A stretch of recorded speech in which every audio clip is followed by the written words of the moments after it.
Good evening. If I could have your attention, we're going to be playing a short video up here, so if I could have your attention to the screen. In the heart of the North Shore of Massachusetts lies the city of Peabody. Populated by 52,000 people, Peabody is home to 12 schools, all with a common goal of educating the next generation of leaders within our community. From Peabody teachers to school workers to caring parents, it takes hundreds of people who work tirelessly to create an enriching environment for our children. A small group of individuals work alongside these great forces, and together they help enhance the quality of the Peabody public education. These individuals formed a nonprofit called the Peabody Education Council, known today as the Peabody Education Foundation. The foundation is made up of city officials, community members, business leaders, and educators who work behind the scenes to bring innovative programs and events to Peabody Public Schools that the students would otherwise not be able to experience. The signature program of the foundation is the Best Bet program. Every fall, the Peabody Education Foundation offers Peabody public teachers an opportunity to provide their classrooms with programs, field trips, and resources that are outside of the normal school budget. Since 1985, the Peabody Education Foundation has worked endlessly to raise over $1 million from within the community to bring these innovative programs to our public schools. The Peabody Education Foundation introduces students to future career opportunities by hosting the annual Career Day and the Career Speaker Series at Peabody Veterans Memorial High School. These programs give students an opportunity to get a closer look at what it takes to get into a specific job field and to learn from local business representatives. Another buzzworthy program offered by the Peabody Education Foundation is the annual HIGGINS Middle School Spelling Bee. The winners from all 3 grade levels go on to compete in the finals held at the North Shore Mall, and the grand finale winner goes on to compete nationally at the Scripps National Spelling Bee. The Peabody Education Foundation also offers a guest reader program where business leaders, city officials, and local citizens spend 20 to 40 minutes per week reading to students in grades K through 5. The purpose of the guest reader program is to show students the pleasures of reading and present them with positive role models in the community. During presidential elections, the Peabody Education Foundation sponsors a program called Kids Voting. Throughout the year, students learn about the government and the voting process, and on Election Day, the students accompany their parent to the local polls and vote with a special ballot. The results are tallied at the end of the day, and the winner is announced in the schools the next day. The Peabody Education Foundation provides enriching opportunities like these for our students to learn and develop into the future leaders of our community. Along with offering these great programs, the Foundation holds an annual George Peabody Legacy Award. The award recognizes and honors the educators and philanthropists from within our community who have provided a lifetime of contribution to our educational system. It is our goal to not only help and support our teachers and educators, but also to recognize them for all that they do that goes unnoticed. The Peabody Education Foundation is only able to provide programs and events like these through the generous donations of our local community. With your donations, the Foundation is able to put programs in place that encourage creativity and spark inspiration from within Peabody's students. 100% of all donations received go directly to Peabody's teachers and students to help enhance their education. The Peabody Education Foundation is a 501c3 organization, which means 100% of your donation is tax deductible. Help our foundation continue these great programs by making a donation today and investing in our children's future. To get involved with any of our programs or to make a donation to help fund any of these innovative programs and events, please visit peabodyedfoundation.org.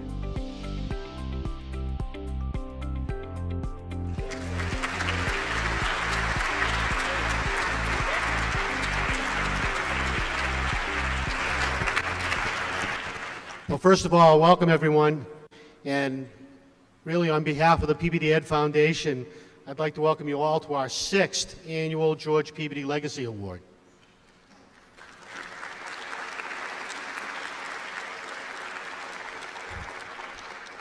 Hard to believe we grew from probably a little under 100 in our first to 240 people visiting with us today, which is great because I think back to when we first came up with the concept. We thought, wow, there are ways to honor all sorts of people in this city.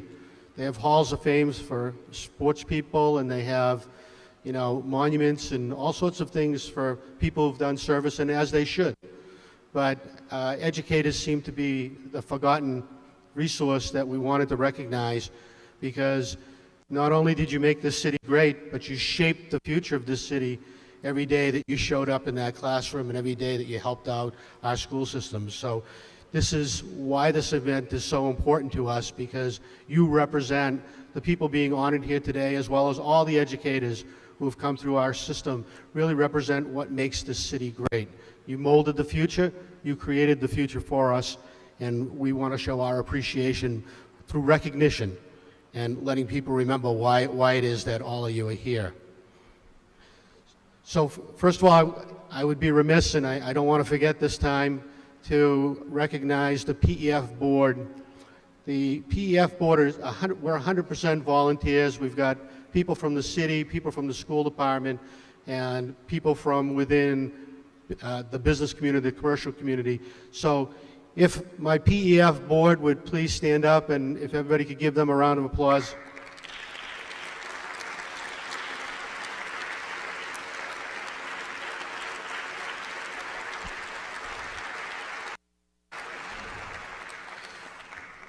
They love coming to the office at 7:30 in the morning.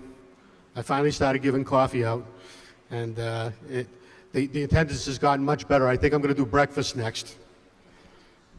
I want to pay special thanks to the organizing committee for the event tonight. That's Tom Gould, Natalie, and Kara Murtag. So Natalie Madga, Kara Murtag.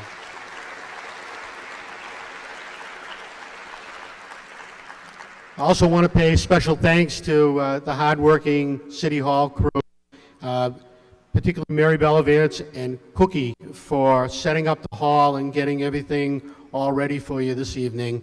It was the first time we were trying a full meal to see what it was like. I'm sorry if it took a little longer than we had anticipated, but it became a simple math problem. How do you get 240 people through a line in a certain amount of time? So I think we did okay, and I appreciate the help that we got from Mary and Cookie. We have PAT is actually filming live streaming tonight, so you will be on TV this evening, and all of the award honorees will get a CD, a DVD that basically is the whole evening event for their memories. I also need to thank and would like to thank all of our sponsors. The books, I think, do a good job of displaying all the people who've donated their money or their goods for this event, and I'd like to give a special shout out and a thank you to them. I feel I wish the Full House team was here. I think the Full House team tried their hardest in a hall where the fans are running and everything else. By the way, I really like the air conditioning. I turned it on. You lift up those windows up there, and that's our air conditioning system. But the Full House crew, they did a nice job, and I really appreciate the fact that they come year after year. And the Culinary Arts program are the ones who bring us the cupcakes. We buy the cookies, but the cupcakes come from the Culinary Arts program. And then I have to give a huge thank you to the team at Greyvock for what they do. Christine over here, Jillian, wherever she is, Jillian back there, and my daughter Sarah, who kind of gets sucked into this.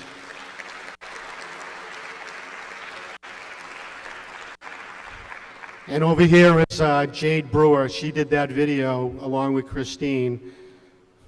And these folks worked unbelievable hours to create everything that you see here, from the booklet to the invitations, to the letters, to the website, the communications. 100%, those are the people that do it, and they deserve our appreciation. Thank you guys again. Thank you.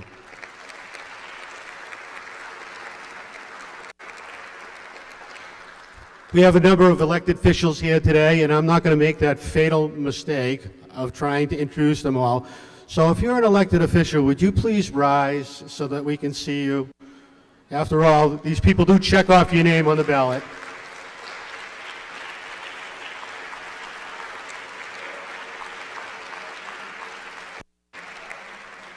I truly appreciate all of you coming and participating with us. I think this is a very important event, and to have you here makes it even more special, I think, for our honorees. You've seen about the PEF. I'm going to ask the mayor to come up and give you a welcome from the city, and then we will go into the rest of the presentation. But in the video, you saw an important thing, and shame on me if I don't. I'm the pitch man, right? I'm supposed to ask. There are contribution folders and such on your table. You don't have to do it tonight, but please feel free to take them home. All of the money that we raise goes back in the classroom. Literally, over the past 35 years, we've donated back to the classroom over $1 million. And we intend to keep going. And every donation, whether it's a $10 bill or, as you saw in that picture, a $100,000 bill, helps us be able to fund the creativity that our teachers bring to the classroom, things that aren't normally covered, ideas that they have, events that they want to run. We're there behind the scenes. We're like the little engine that could. We're in the background trying to do as much as we can for the schools so that our kids get the best possible education, because we know we have the greatest educators in the state of Massachusetts here in Peabody. So with that, I'm going to turn over to the mayor.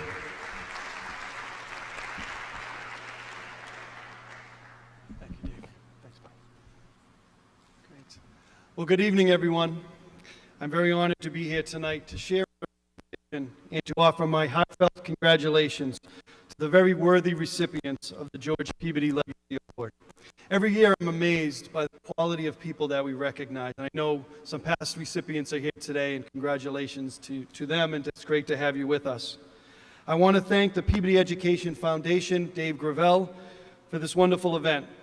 Such a caring group of citizens who year after year provide the schools, teachers, and our students with additional resources that help so many. A major reason I decided to run for mayor 6 years ago was simply that I have a deep love of this city, because I believe Peabody is a great place to live, work, and raise a family. That feeling is deeply embedded in me because of the warm, supportive, and challenging environment that I grew up in. And it all began with my experiences as a student.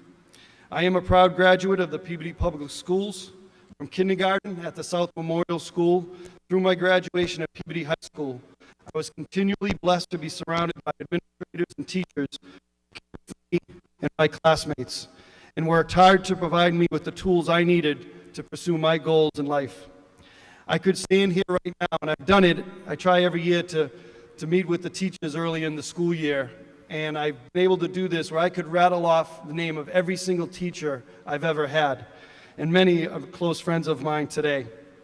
But many actually, made a deep impact on my education and ultimately my future. I am thrilled to know personally some of the recipients tonight, and I am fortunate to be able to call them friends. Each person honored today is a person of integrity and high character, and all the wonderful words and accolades we will hear later about each of them are richly deserved. As an elected official, and more importantly, as a parent of 4 young children, you hope and pray that your educational leaders and teachers are dedicated, committed, and care for the students. You put a lot of faith into these men and women to educate, guide, and challenge future generations. It is a great gift to have that opportunity to contribute in such a profound and meaningful way. The 6 men and women we honor here tonight have left their impact in the city and have impacted countless students. As a parent, you can only hope that people like the recipients tonight are those that touch your children's lives in their educational journey. I have a poem that I have hung in my office that I often reflect on it, and I typically read it on this evening. It was given to me by Tom Paris. The theme is about the importance of being a community builder rather than a community destroyer. I'd like to read it. I saw them tearing a building down, a gang of men in my hometown. With a yo-heave-ho and a lusty yell, they swung a beam and a side wall fell. I asked the foreman, are these men skilled, as are the men you'd used if you had to build? And he laughed and said, oh no indeed, the commonest labor is all I need. But I can wreck in a day or two what a builder has taken a year to do. And I thought to myself as I went my way, which of these roles I have tried to play. Have I been a wrecker who walks the town content with the labor of tearing down? Or have I been a builder who builds with care so that my town might be better because I've been there? I love that poem, and I think it is pertinent tonight in honoring our recipients and their families. The work you did was essential. The impact you have made is real. The support, the encouraging words, the discipline you provided mattered to the children that were in your care. And as the poem asks the question, I can answer it for each of you. You were builders, and Peabody is a better city because of all you were here. Congratulations to each one of you and your family, and thank you and have a great night.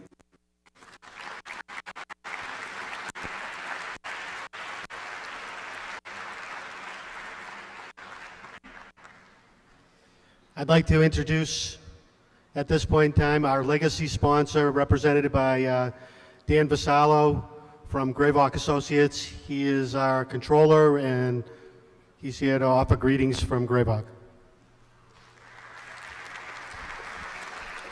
By the way, you may have seen his picture in the paper. 10th in the Boston Marathon out of 29,978. We're not too proud. Thank you. This isn't the Hall of Fame for athletes, but good evening. My name is Dan Vasallo, and I'm the treasurer of the Peabody Education Foundation, but I've been asked instead tonight to say a few words about my at Greylock, tonight's legacy. I might have to yell. I can yell. I've been at Greylock for almost 10 years. And I think most folks in this room probably already know a lot about what Greylock does. We're based on a simple premise of solving business problems through technology. Right about that. This is not a Okay. Maybe I won't yell. And that's what we do, solving business problems through technology.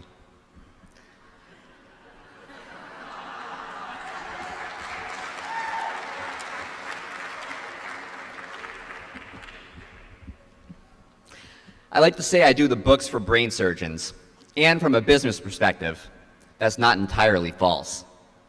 My teammates can go into a business and fix their IT systems, really the brains of the business. Greylock can change the way a business's brain works by streamlining their ERP systems, customer relationship management systems, and accounting processes. I've seen my Greylock information security teammates take businesses from the brink of regulatory shutdown to a place where regulators instead smile upon them. Greylock's team was behind the video you just saw outlining what the PEF does. They also do the PEF's website and social media, and they can do that for your business too. I'm inspired by what my teammates do, but I'm also inspired by who my teammates are. If you look at a piece of PEF letterhead, you'll see 3 names from Greylock right there. It's weaved right into the corporate culture that part of working for Greylock is to do good. Not to do well, but to do good.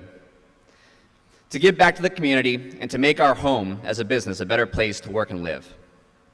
You could say that's a nod to Dave and Kathy Gravel, but they only take it so far.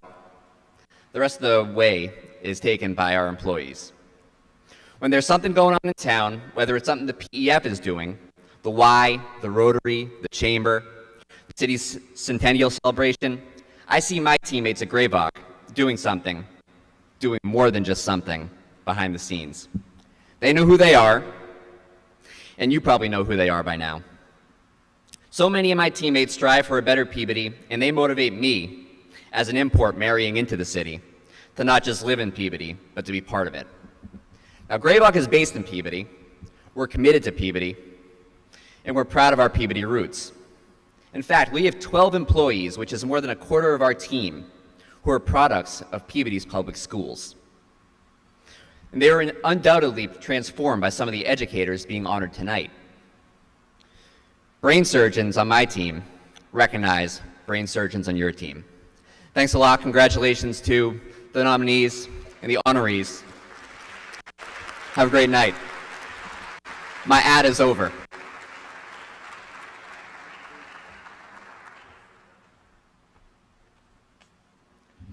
It is my distinct pleasure to introduce someone who has had a lasting effect on Peabody Public Schools, and I'd love to see us give a great warm applause for Dr. Herb Levine.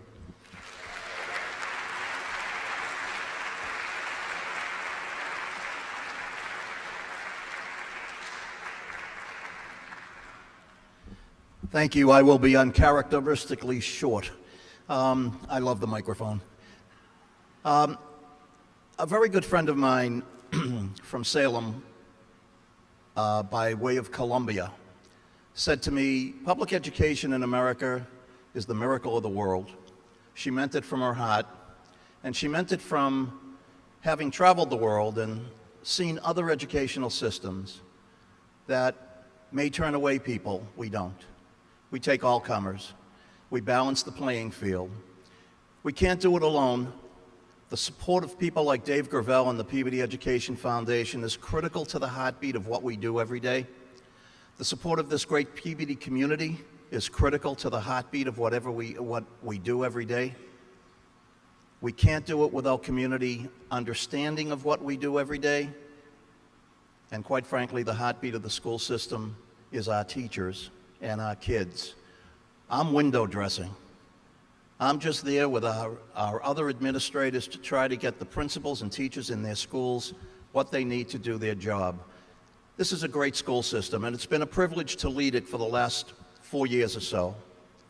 I've ended my career here, and I couldn't have found a better place to do it. I should have come earlier. So I thank you for all the support that you've given me, but most importantly, keep supporting the public schools. They are the miracle of the world. Thank you.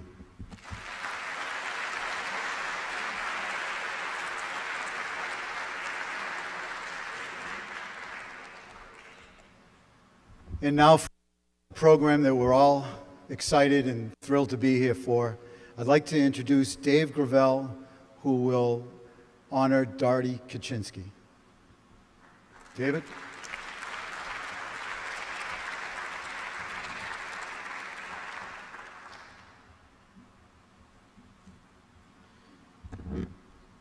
They stole my remarks.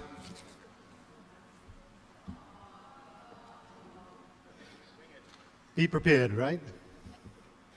Well, listen, I can tell you a lot about Dr. Kuchinsky because I've known her since I got out of high school and started working in the migrant education program back in the mid-'70s. And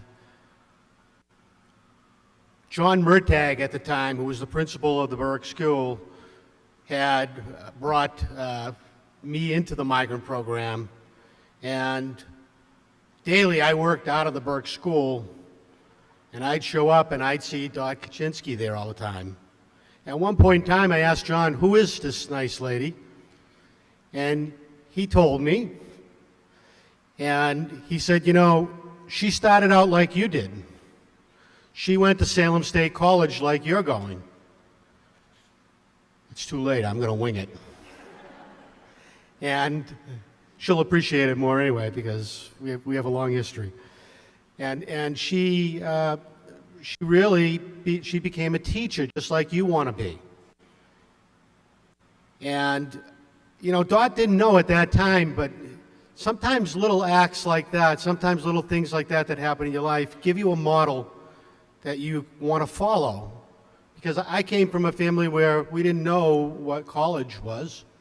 And I was the first one in my family to go to college. And I certainly didn't know how you became a teacher. I knew what teachers did, but I didn't know how you form a life as a teacher. And I got a chance to watch one of the best models that Peabody Public Schools had to offer. You know, it's part of the fun job of running an event like this or being involved in an event like this is you get to read the nominations that people send in. Those nominations are so memorable. In particular with Dot's, one of the things that came through in the nomination was after all the time that she's served, she's still looked upon as a mentor, a friend, a colleague, and someone who still believes, like she did the first day, that she can make a difference in the lives of children and in their families. You know, in this day and age where people will give you 5 years in employment if you're lucky, Peabody is darn lucky that somebody like Dot Kuchinsky decided to make her employment here in education for 49 years as of the end of June. And she told me, or at least she put in an email, I think I'll make it 50. You're welcome to stay as long as you want, Dot. She spent a good number of those years, 22 of them, getting the facts right now, Dot, 22 of them at the Burke School. I left the migrant program in 1983, but I still have a lot of good friends, Priscilla and others, who were at that Burke School, who really helped give me a vision of what I believed was important in life, which is education. And to this day, I can only say, we're here to honor you, but I'm here also to thank you for what you gave me as an individual. So here's to the 49 years, the 50th year, and as many as you want to say. Thank you, Dot Kuchinsky.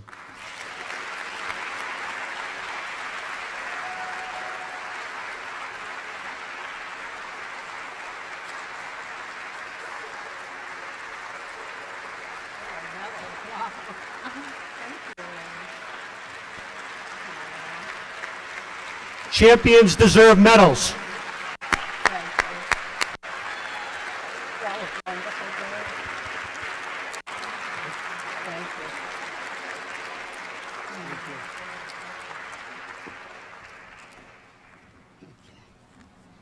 Unlike Dave, I cannot just give a speech off the top of my head. You would think after 49 years of teaching I could, but I can't. I want to thank Dave very much for the lovely introduction. As he said, we've known one another for an awfully long time, and I just feel like he's done so much for the education in Peabody that he's the one that should be getting the award. I'd also, at this point, like to congratulate all the Legacy Award winners. I really feel honored to be a part of this group. Peabody has always been very special to me. I was born at J.B. Thomas Hospital right down the street. My grandfather, Dr. Yale, was a dentist, and he lived and worked right across the street in a big old gray house that's now part of the credit union and its parking lot. I spent almost every weekend there. From a very early age, I learned to appreciate the diversity that is Peabody. I especially enjoy, to this day, learning about the customs of each group and incorporating some of these customs into my own celebrations. I landed my first job at the age of 17 with Fred Murtagh, Kara's uncle, in his insurance company. Now, I wasn't a very good typist, and I think that might have been the reason, but I'm never going to admit it, that he introduced me to his brother, John, who was just starting a migrant program, or actually it was a Title I program then, in Peabody. And thus, at the age of 17, I began my career in education in Peabody. Now, there was no such thing as a mentor program back then, but John took me under his wing, and he taught me all about the education in Peabody, and also Peabody politics. In 1969, when I graduated with my teaching degree, I began my career at the John E. Burke School. John E., or Little John as we called him, because there were two John Murtagh principals in Peabody,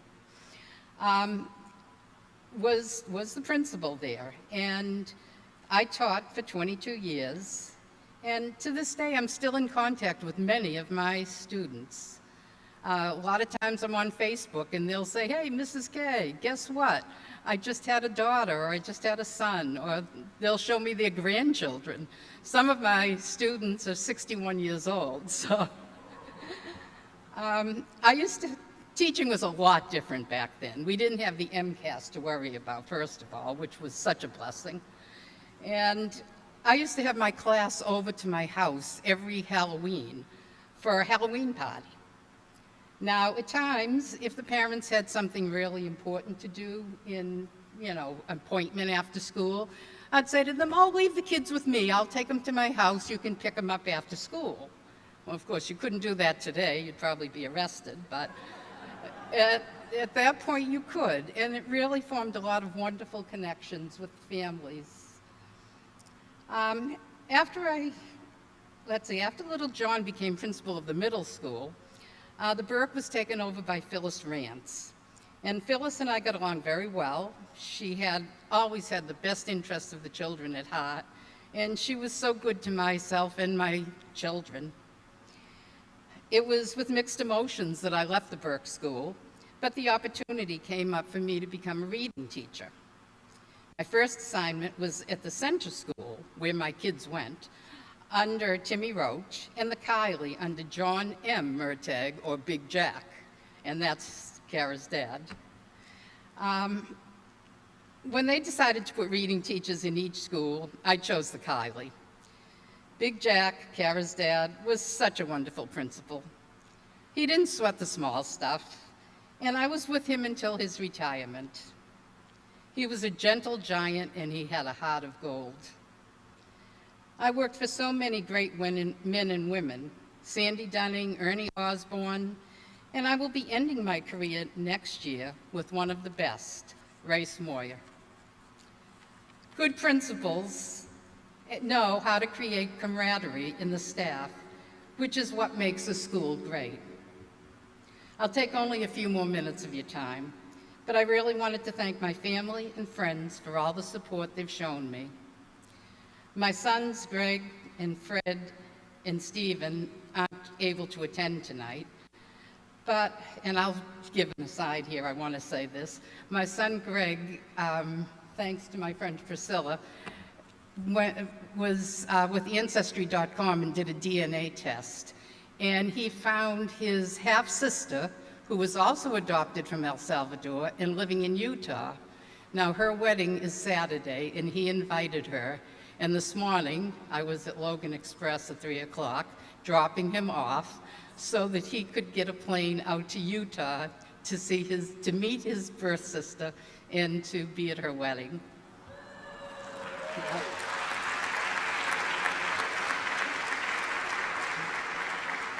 He had said, Mom, I really want to be there for you. And I said, no, Greg, please, for me, go to your sister's wedding and meet her. So, and that was my aside. Okay, I'm very, very fortunate to have my girls here tonight.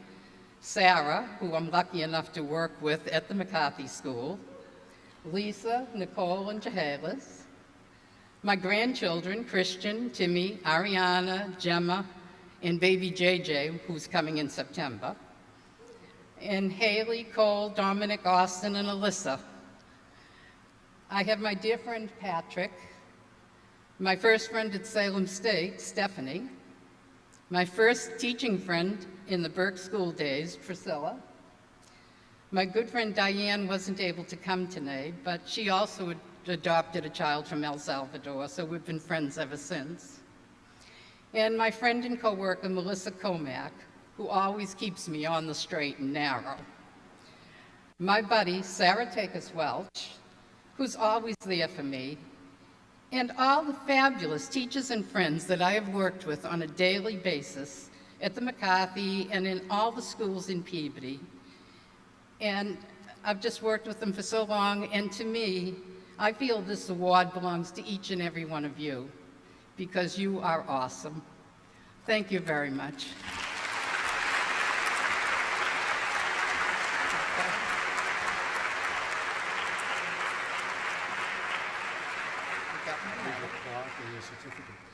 Should I take the box too? Or do you keep them? Okay. I want to get everything. You got it. Thank you. Thank you. Congratulations. Congratulations, Dot.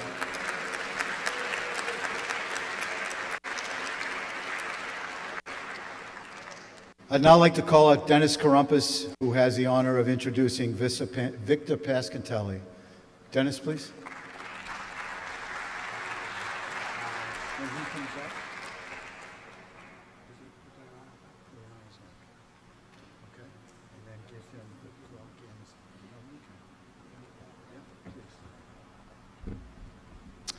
Good evening. Can you all hear me all right? Victor Passacantilli and his 5 brothers were born and raised in the north end of Boston by his parents, Josephine and Albert Passacantilli. The Passacantilli family, Josephine and Albert, were the proprietors of a family restaurant in the north end called the Blue Front. And many of us here have had the pleasure of having a nice homemade meal in the Blue Front. That's where Victor learned his culinary skills. In 1961, Victor graduated from Boston Latin School. Now, the Boston Latin High School is not an ordinary high school. First of all, it's the first and oldest public high school in the Americas, established in 1635. It's a public exam school. Also, many of the graduates, including my friend Victor, are people of prominence, are prominent in the field that they chose to go into. In 2007, U.S. News and World Report ranked the Boston Latin High School among the top 20 high schools in the United States. So just not an ordinary high school education. Victor then matriculated to Boston College, where he graduated in 1965 with a Bachelor of Science degree in education. He then, in 1966, moved on to Boston State, which is now known as UMass Boston, where he received his master's degree in education. Also in 1966, Victor was hired by the Peabody School Committee as a foreign language teacher, and his first assignment was at the Kennedy Junior High School, where he taught Latin and German. After Kennedy, Victor was involved in several other activities. Victor and Tommy Hosman, who was here this evening, mentored the student council. I arrived at the Kennedy in 1968, and Victor asked me to help him mentor a club that Victor formed called the International Club, where we took field trips and did a lot of other things. I also like to mention at this time that at Kennedy Junior High was opened in 1966, closed in 1981.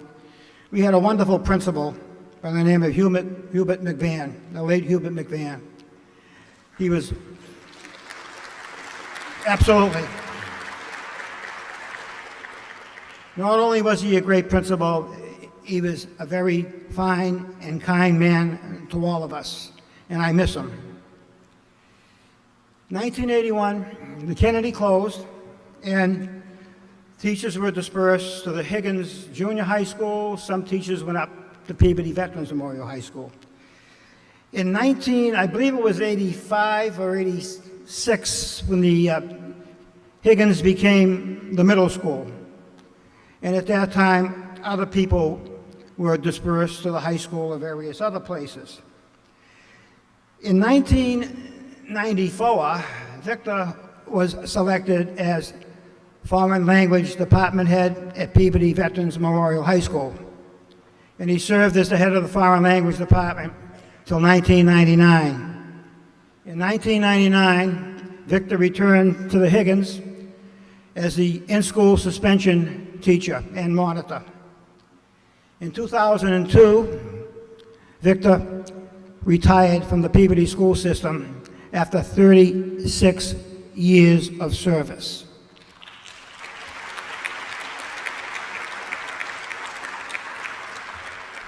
Victor doesn't live in the North Shore. Well, he does Winthrop right now. I live in the North Shore, and I frequent a lot of places in the North Shore, and invariably, I think each of us have had over our teaching career in Peabody probably 5,000 students apiece, someplace in that vicinity, and very often I bump into students. And it's great to see them grow up and mature to fine young people. And we start to talk about the Kennedy and this and that, and almost in every case.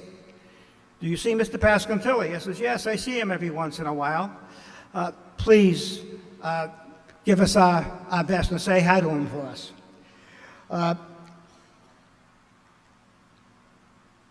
Earlier this year, or was it last year? December, Linda? Last December, my wife and I decided to draw up a new estate plan, and we went to see an elderly law lawyer that came highly recommended to us. So we're sitting in the office, and she comes walking in. She sits down opposite Linda and I, and she's got a little smile on her face. So she says, you know, you were my 9th grade civics teacher. So immediately, I'm thinking, I assumed I passed her. But then I'm saying, you know, you don't have to, if I could give her a C and keep her off the honor roll, but none of those things happened. And we continue to talk about the Kennedy, and she says to me, do you know Mr. Passacantilli? I says, yes. She says, well, let me tell you something, and this is a true story. My wife will verify it. She said, if it wasn't for his Latin class, I would not have passed the bar exam. You know, Latin and a lot of the law terms at, you know, writ of mandamus, writ of habeas corpus, ad litem, a lot of these terms in Latin are used in the field of law. And she said, did I tell you, did I mention it to you? Okay, and so I figure we're sort of closing up our meeting, and I thought maybe I might use a little Latin on her, so I says, as we were finishing, I says, is this pro bono? She says, I think I was absent the day Victor taught that lesson.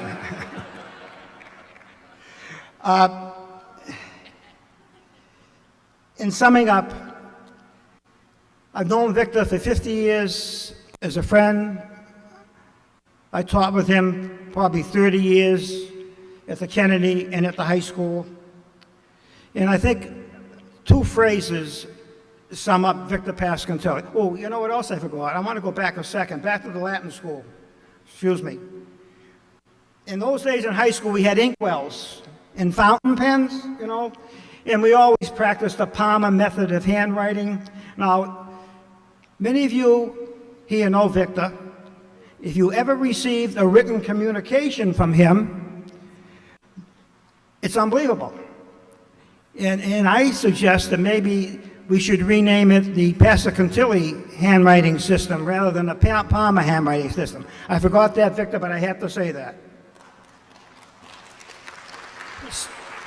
In summation, when you think of Victor, I think of 2 phrases. First of all, Victor was an educator, and he was a consummate educator. Secondly, for those of you that know him, I mean, his colleagues, peers, former students hold him in the highest regard. Victor is a first-class person. I'm honored and privileged to present Victor with the Peabody, George Peabody Legacy Award. Victor Passacantilli.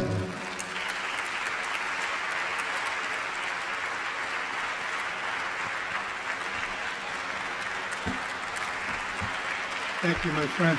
Wonderful. I appreciate all those kind words. Well, Thank you. if you really deserve it. I think I have to put this medal on you now, or Oh, I don't know. you might as well put it on now.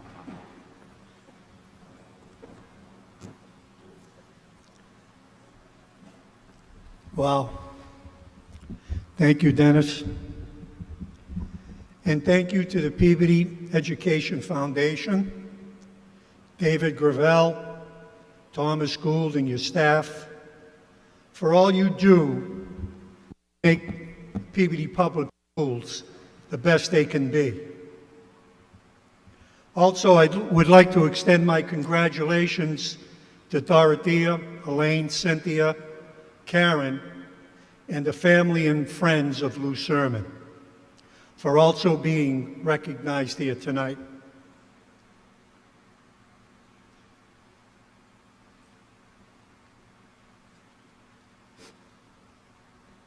I'm truly humbled and honored to accept this award in the presence of my family, my wife and best friend Lucille, my son Victor and his wife Christine, my daughter Carla, and Julie, my grandchildren Bianca, who fittingly served as a substitute teacher today in the Wakefield Public Schools,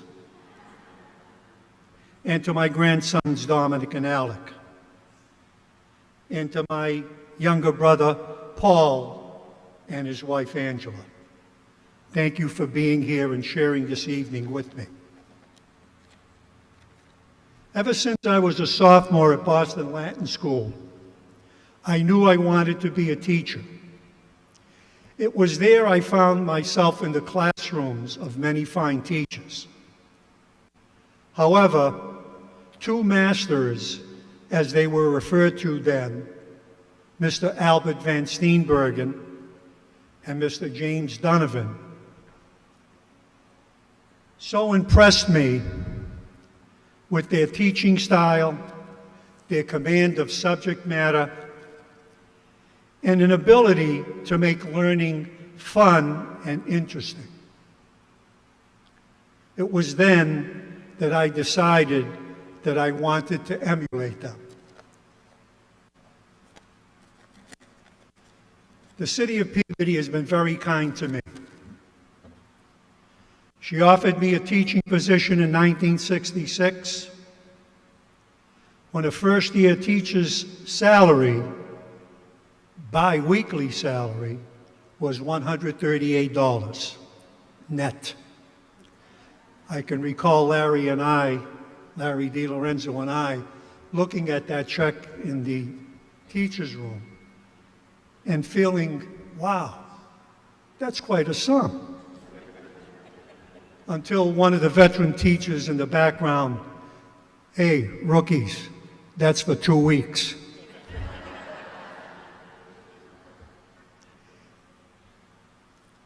And when I retired in the year 2002, that biweekly check was just slightly more than that.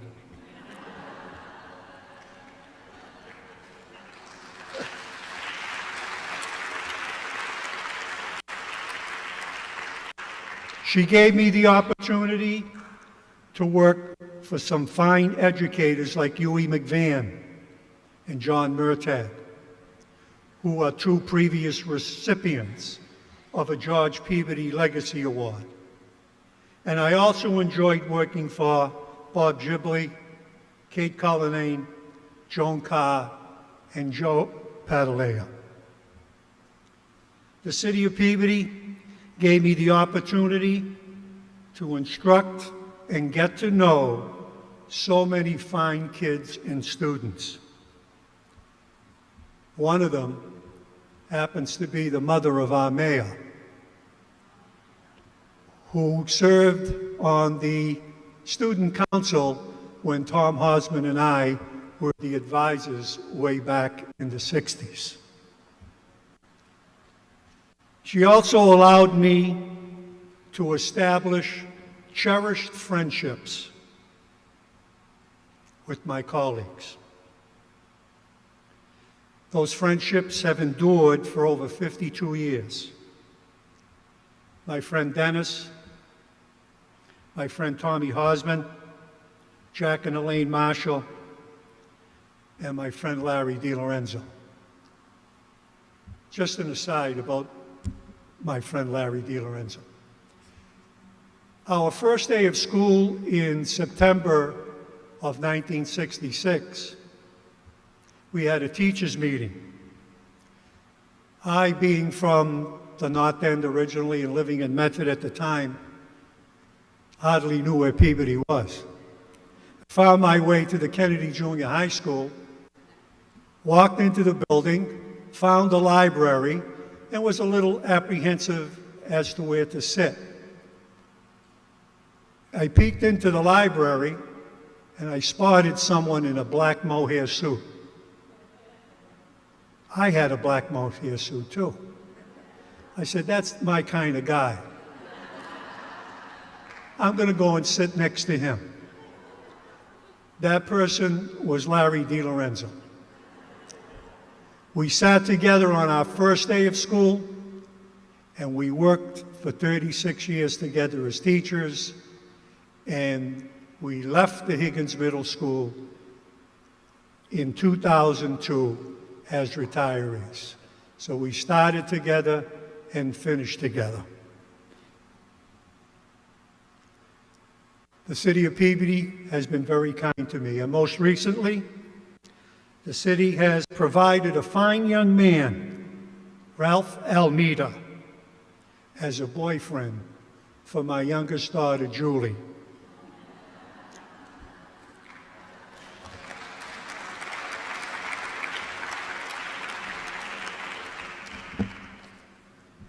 Some time ago, a former student, Sean Connors, was asked to comment on one of his favorite teachers in a local publication.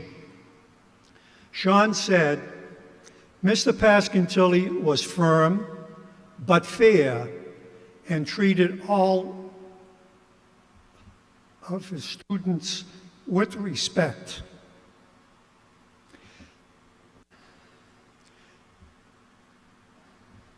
Little did he know that with those words, he had validated for me my aspirations to emulate Mr. Donovan and Mr. Van Steenbergen. So Peabody, thank you for all of that.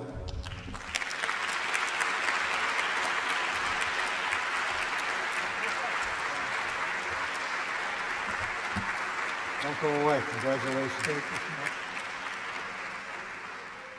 Plaque to commemorate the award and a certificate. Congratulations. Thank you. Your medal under there. You got it all. Thank you.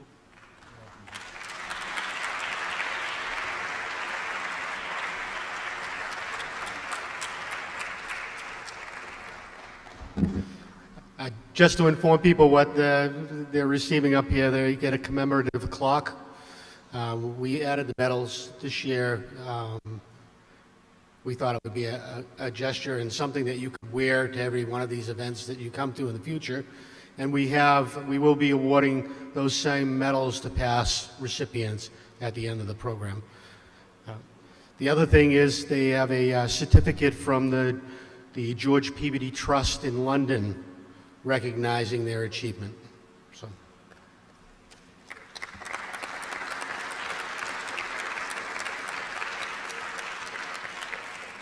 Our next honoree is Lou Surman, and he will be presented by a colleague of mine on the City Council, Mr. Tom Rosignol.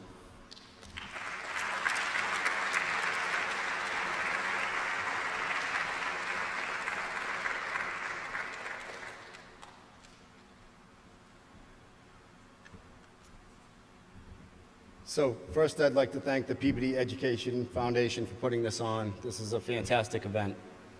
And I'd also like to recognize and congratulate all of tonight's honorees. So Mr. Surman was my principal for the Brown School back in the late 70s and the early 80s. He was the principal of the Brown School, which had no cafeteria, which had no gym, and he was in charge of busing students in the wintertime from the Brown School to the south for gym. Just imagine that as an everyday occurrence. Back then, there was no guidance, there was no anything regarding a guidance department. So you went to the principal if you had issues. In 4th grade, I was being bullied by 5th and 6th graders. And Mr. Surman, who knew every student in that building, recognized that there was an issue. And he pulled me into his office and he said, Tom, what's going on? And I said, I'm really getting picked on, I'm having a hard time. He said, listen to me. every person has value, every person has worth, and find it within yourself to rise above it. And those words always kind of stuck with me. He was an amazing person that knew every single student in his building. There could be 100 people standing behind me praising Mr. Surman with all kinds of accolades. And I'll just mention one other person that actually wanted to be here speaking before you, and his name is Gary Levitt. In the 90s, he had Mr. Surman as a principal, and he thought so highly of him, he actually wanted the new Brown School named after Mr. Surman. He was unsuccessful, but he did get the gym named after him. So that's a pretty impressive accomplishment. So not only was he the principal for the Brown School for 27 years, from 1966 to 1993, he was also a teacher. He was a teacher in this school system for the Brown School as well as the Farnham School for another 17 years. That's 42 years educating the students of Peabody. That's a pretty impressive feat, I must say.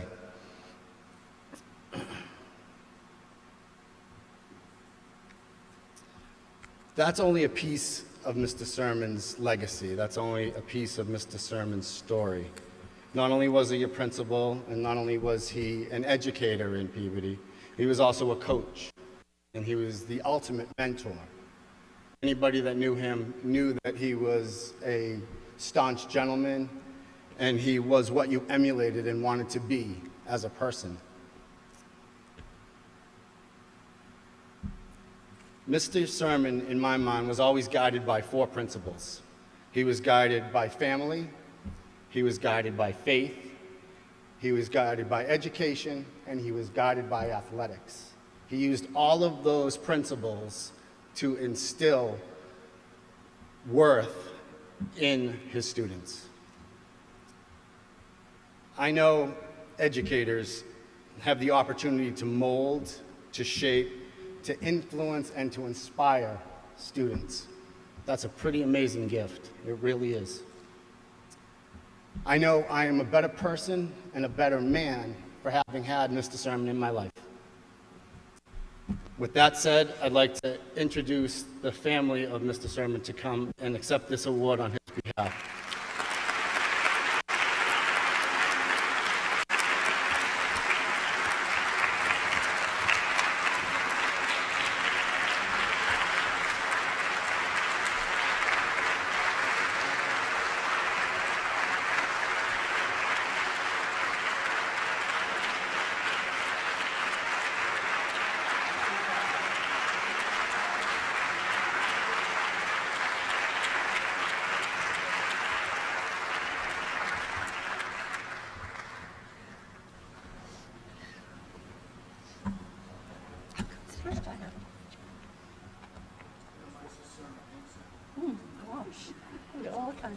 They're all not going to speak, believe me, if they do. Mrs. Surman, we want you to... Oh, Mom, where your medal? Where your medal? Can we put the medal on you?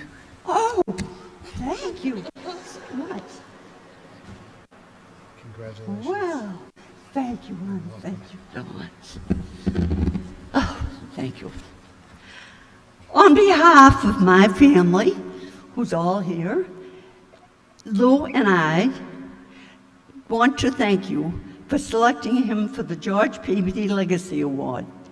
I would also like to offer a special thanks to Tom Rosignol, who nominated Lou, and to Dave Gravel and the committee for choosing him. I also would like to thank my scriptwriter, my son Gregory Surman. He was too chicken to get up and read it. I must say, I think Lou would have been uncomfortable receiving this award. He never sought any attention or recognition for doing what he loved so much. To him, educating students was not a job. It was an honor and a passion. For those of you who didn't know him, he was a tremendous athlete. Before and after college, he had opportunities to pursue a career in professional sports. However, he was led down a different path. Lou had a much more important calling: to give back to his community by molding young minds. Teaching brought Lou tremendous joy. The children of the Brown School were an extension of his own family. Lou was a man of few words. One of his favorite sayings was, "Do not speak unless you have something good to say." He lived by those words, whether he was teaching grammar, singing songs with students at Brooksby Farm, calming a troubled mind, or instructing a baseball player on the finer points of hitting. There was always a lesson to be learned. It was what he was programmed to do. Lou rarely took a sick day and looked forward to each day he walked through the doors of the Brown School. How many of us can say we look forward to going to work every day? Lou had an amazing ability to relate to children on their level. His teaching went beyond addition and subtraction or the proper use of adverbs. He taught the children life lessons which they could apply outside of the classroom.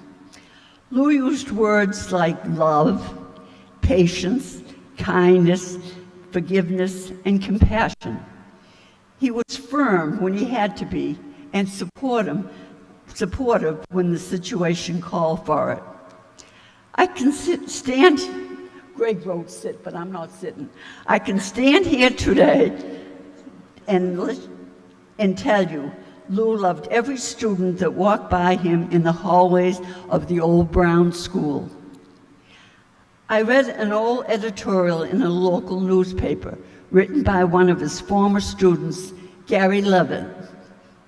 It was in the article, Gary explained how Lou impacted his life. Gary summed it up when he said, "Most educators try to put you in your place. Mr. Surman tried to help you find your place." Lastly, I would like to say Lou had tremendous faith in the Lord. With all his accomplishments on the gridiron, on the baseball diamond, and in the classroom, Lou would never take credit for any of them. He would simply give all the glory to God. Congratulations to all the recipients of this award. Again, thank you so much for honoring my husband and for giving me the opportunity of honoring and receiving this award for Lou on his behalf. Thank you very much.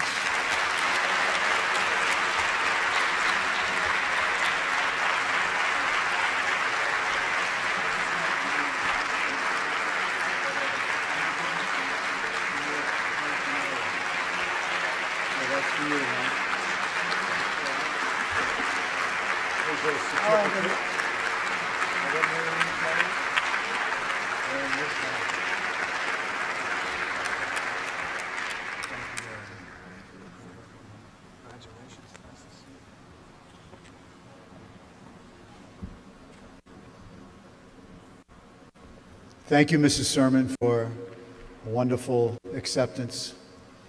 Our next honoree is Karen McGovern. Yes, let's hear it from the 47 McGoverns over there.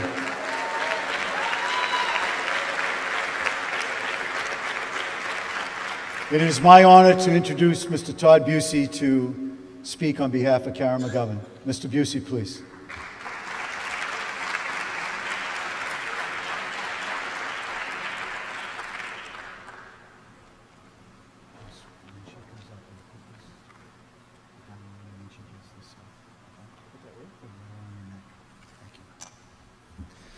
Thank you, Tom. Good evening. Congratulations to all of the George Peabody Legacy Award winners tonight. So it was poolside in Punta Cana over April vacation. It was cocktail hour. Again, is in every hour when you're in a tropical island. When Karen got word that she was going to be getting a George Peabody Legacy Award. It's not often that you get to be with a Legacy Award winner when she finds out that she's a recipient. And then to be able to present the award as well is both an honor and a privilege. Educated at Fitchburg State, Simmons College, and Boston College, Karen McGovern began her career in Peabody as a teacher at the high school in 1984.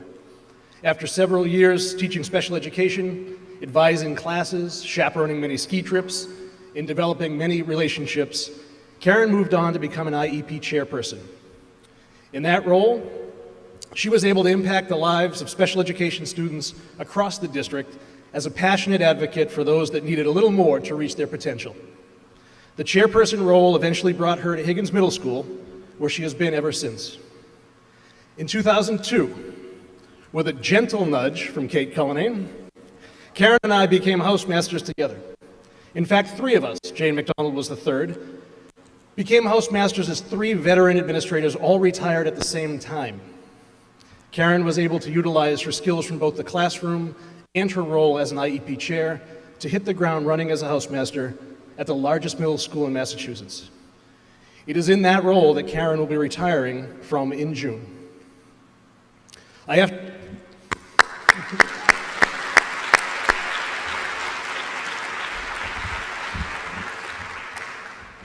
to be careful not to mix my retirement party anecdotes with tonight's remarks.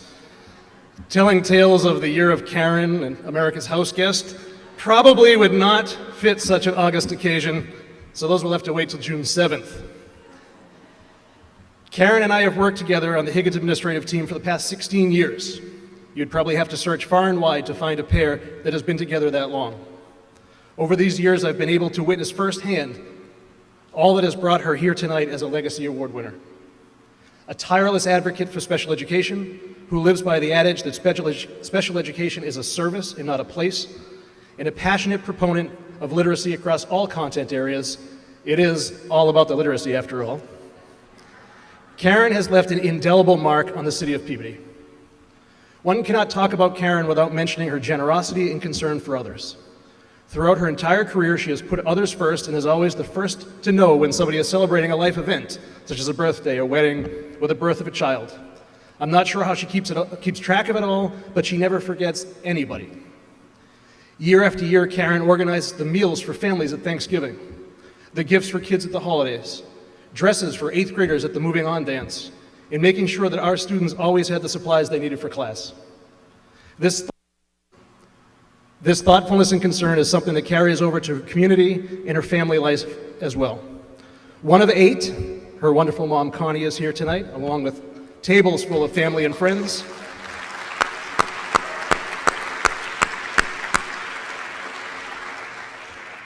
Karen is always looking out for others and is so proud of her family and her friends. As I ask Karen to come up here to accept her award, I am reminded of a quote from Winston Churchill. "We make a living by what we get, but we make a life by what we give." Ladies and gentlemen, it is my privilege to present to you 2018 George Peabody Legacy Award winner, Karen McGovern.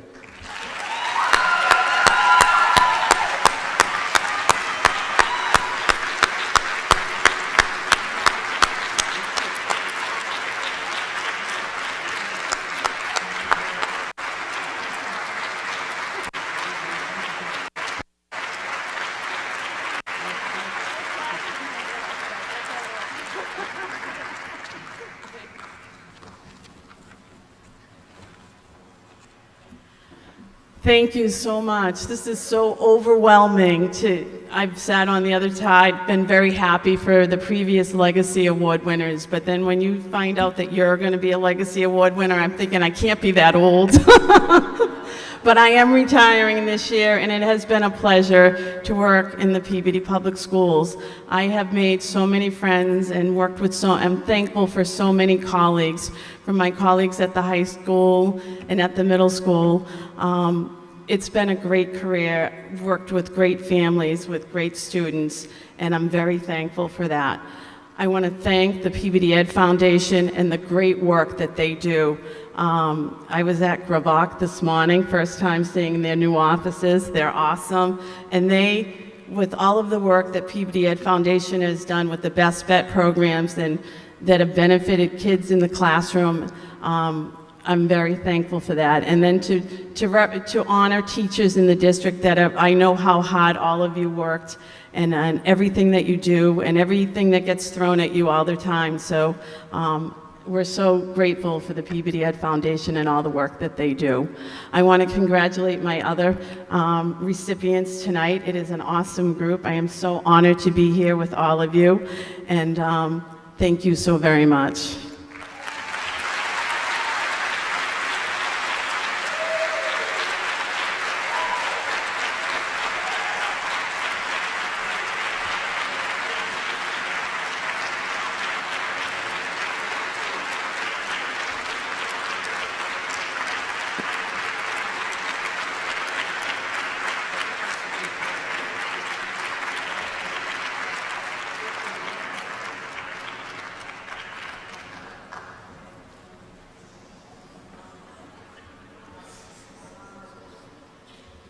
Next, we're going to invite up a man who's always afraid of the microphone, but we're trying to encourage him in his last days as superintendent to come up and speak on behalf of Elaine Metropolis, another Legacy Award recipient. Dr. Levine.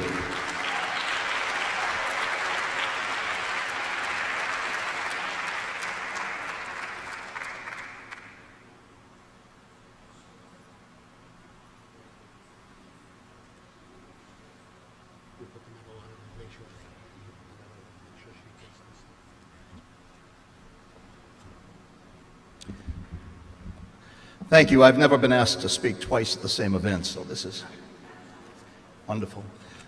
There are many ways to introduce people, as you have heard tonight. I am not going to go over Elaine's career. I hope that she may tell you a little bit about that. It was recommended to me in Elaine, which is a privilege for me to do so, by the way, and thank you, Dave Gravel and the Peabody Ed Foundation, for asking me to do so. I have chosen to take the advice of someone who said, why don't you just read the letter that you wrote that we submitted to the Peabody Ed Foundation when she was nominated. So that's what I intend to do. I think this will give you an idea of what I think of Elaine and who Elaine is. Education is a profession that demands extraordinary people whose primary directive is to do what's good and right for kids.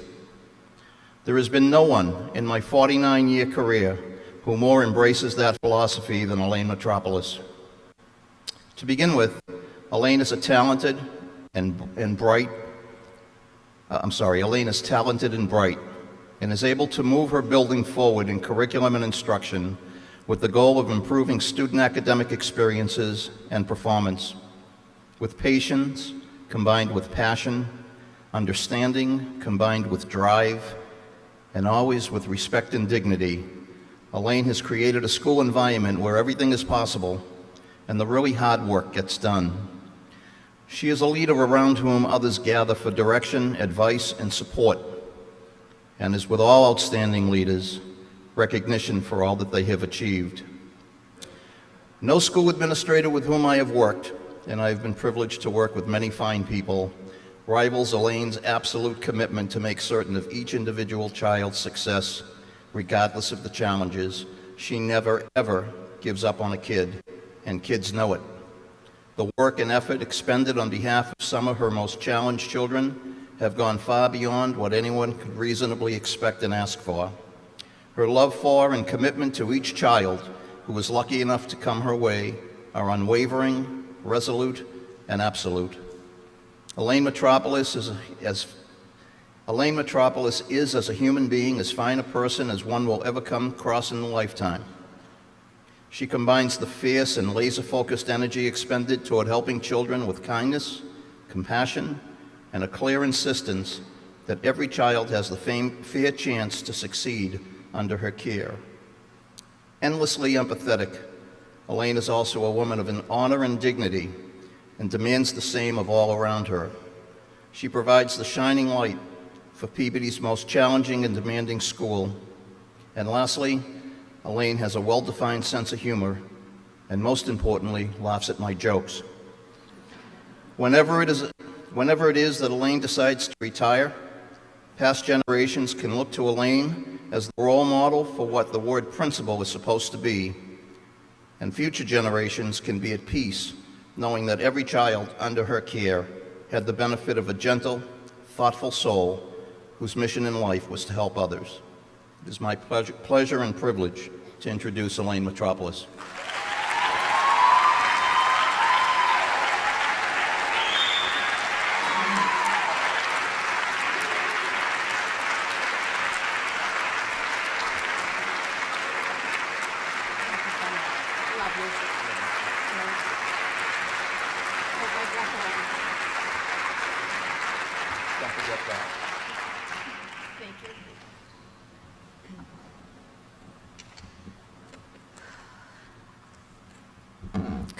Good evening, everyone.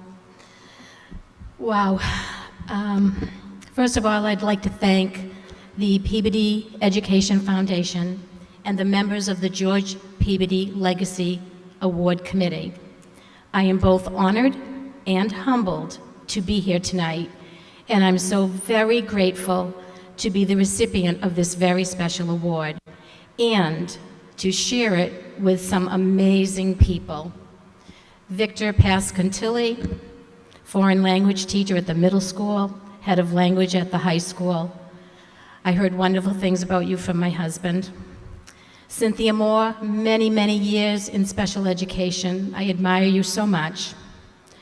Kuchinsky, reading specialist. I cannot believe how long you have been in this profession and do it so well. Karen McGovern, housemaster at the HIGGINS. I worked with you in Unit B, union stuff, and always have admired you. Surman has always been an idol of mine. Every morning when I walk into the Brown School, Lou's picture is the first thing I see.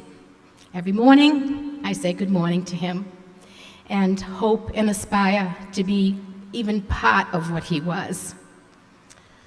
My daughter went to the Brown School pre-kindergarten and often came home and told me things that Lou would say and how he would talk about values to even the youngest of children. And I just admired that so much. Another award winner, Jimmy Janulis, who also had a Brown School connection as he was the assistant principal there for many years, and I think the world of him. Jack Murtagh, another winner, not in this class, but previously, who I dearly love, and I dearly love his family. Kara and Carol, the best. And one of my mentors, Helen Apostolidis, who was a Legacy Award winner, I think in the first class, the first one maybe. And Helen is the one who hired me. She was the one who saw something in me that I didn't see. I was a parent at the school, member of the PTO, and I went back to school after my children were raised, and I decided to go back to school late in life. That's why I will never have 49 years, Dot. My 27 is about all I can do, because now I have grandchildren, and I do want to spend some time with them. And they are my legacy, and I'm very excited to be able to spend some time with them. And so I will be retiring at the end of the year. It is very bittersweet. It is with reluctance, but it is the right place for me at this time in my life. So, having been on committees, a few committees in my life, I know firsthand how the amount of time, energy, hard work, commitment, and planning that goes into these types of meetings. It is people like you, the members of the George Peabody Legacy Award Committee. It is people like you who truly are the unsung heroes of our school department and our city. People like you do the hard work so that others can get the recognition. I hold you all in my deepest regard, and I thank you so very much for all you do. It is truly an honor to be recognized by such a great organization. So I was also born at J.B. Thomas Hospital in Peabody. However, I did not have the privilege of living in Peabody or growing up in Peabody. I was in the next town over of Danvers, where we lived and where I went to school, right through high school. But I happened to marry a Peabody guy. And when we were looking for a house, we could only look in Peabody. Peabody people are very loyal, if you don't know this. So I have been living in Peabody since 1975 and now have lived in Peabody far longer than I ever lived in Danvers, and I do consider Peabody to be my hometown. I'd like to share a little story with you because as we go through life, people touch your life in ways that they never know. And I'd like to share a little story with you. It was an experience many, many years ago, just as I was starting to get back into teaching.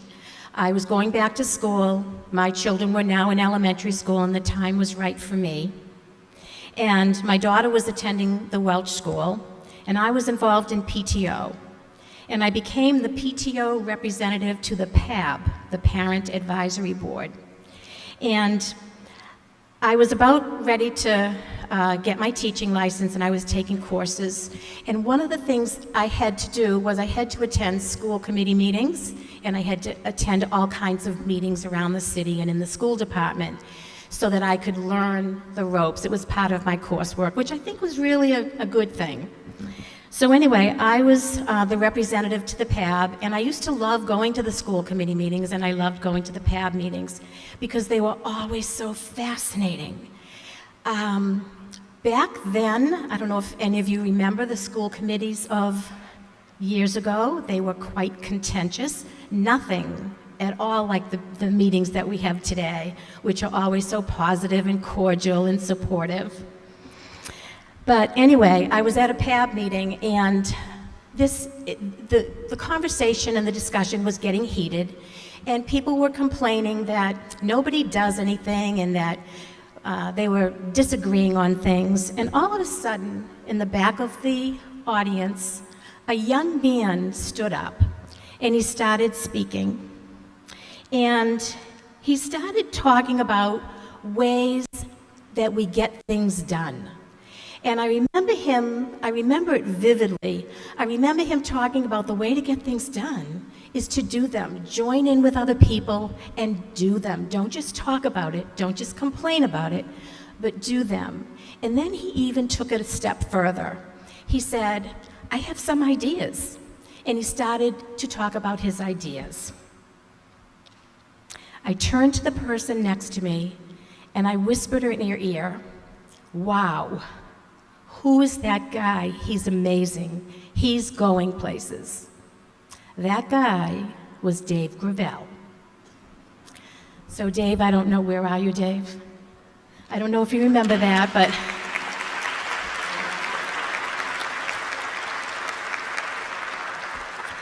but Dave, it was at that very moment that I told myself, I made a promise to myself that I would be a doer rather than a taker. And that if I ever did get a job teaching in Peabody or anywhere, I would be that kind of person.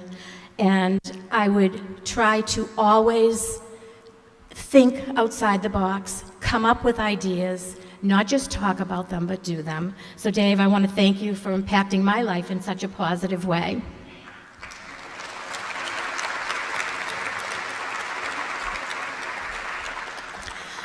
Right now, I need to say a few words about some people for whom I'm especially grateful.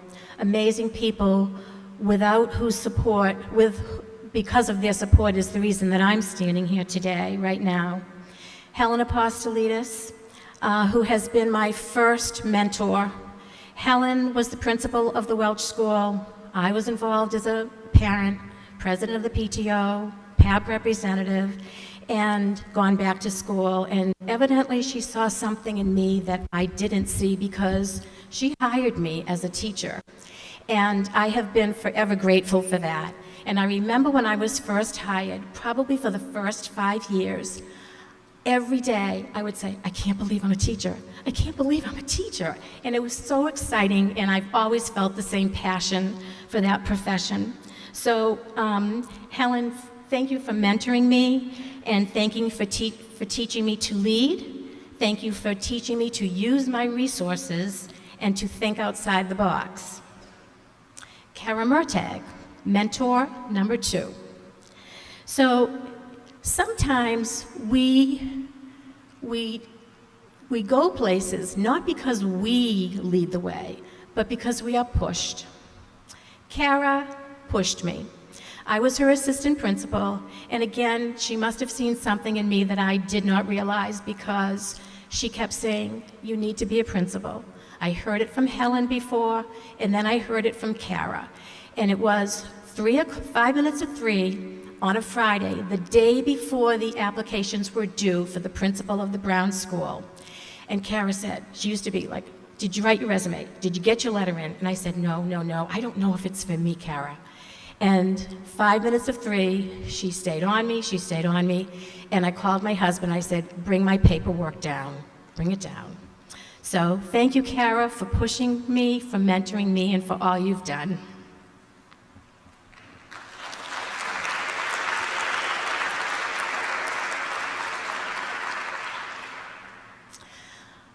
Dr. Levine, mentor number 3. Yes, I do laugh at his jokes because he's funny. He really is funny. And you know what? One thing I have learned from him is that you have to laugh, even in the most serious of conditions. And we do that at the Brown School a lot. And sometimes if you don't laugh, you'll cry. So thank you, Dr. Levine, for that. And thank you for helping me to be the best leader that I could be. It's always very special when you have a cheerleader on your side, someone who tells you you're doing a great job, someone who mentors you and says, you know what, you can do this. Think about, I remember calling him one time and saying something about, I can't remember the exact words, but I was a little upset about something, and he talked me right off the ledge, and he said, you know what, you got this. You're already doing it every day. So, Dr. Levine, thank you so much.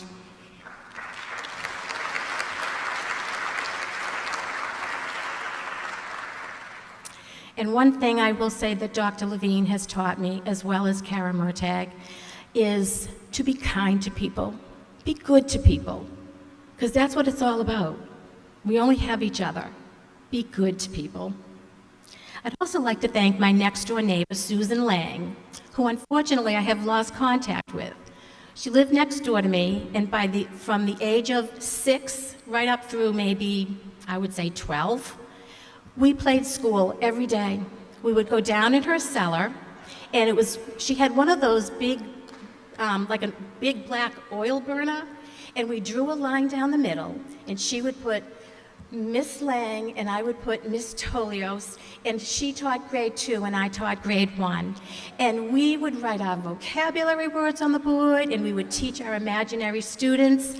And I'm so sorry that I've lost contact with her. I know she became a nurse, but however, I did follow through and I did become a teacher.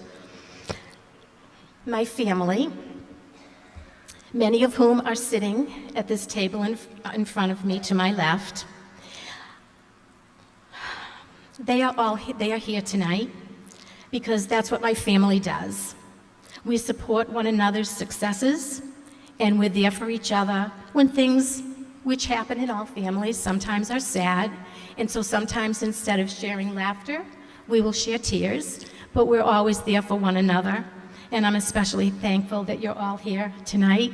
My brother-in-law, Joe Neenan, my beautiful niece, Becky, my sister, Christine, my sister-in-law, Marilyn, my brother-in-law, Bill, my mother-in-law, Georgia, my husband, Andy, my daughter, Georgia, and my son-in-law, my new son-in-law, who I love dearly, Eddie.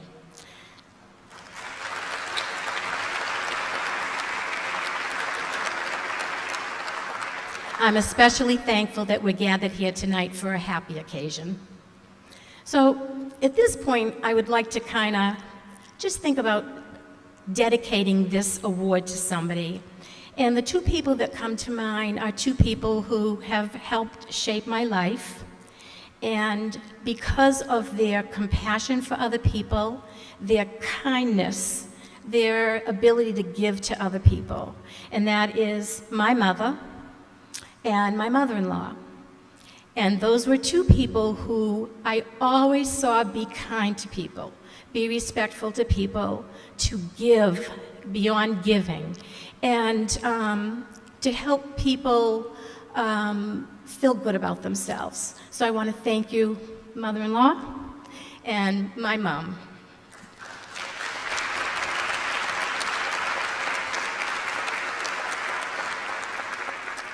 So I guess I've come to the part where I have to thank my husband.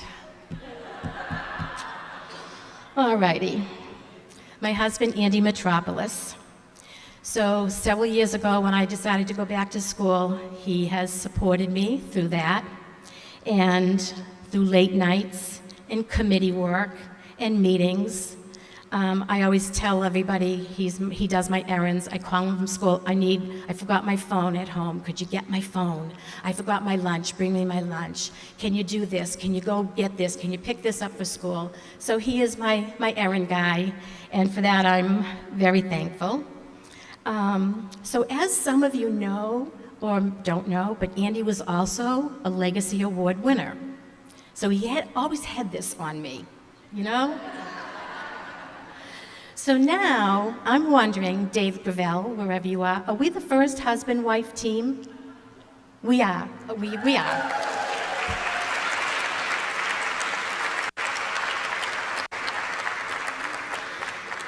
So, Andy, I guess we're even.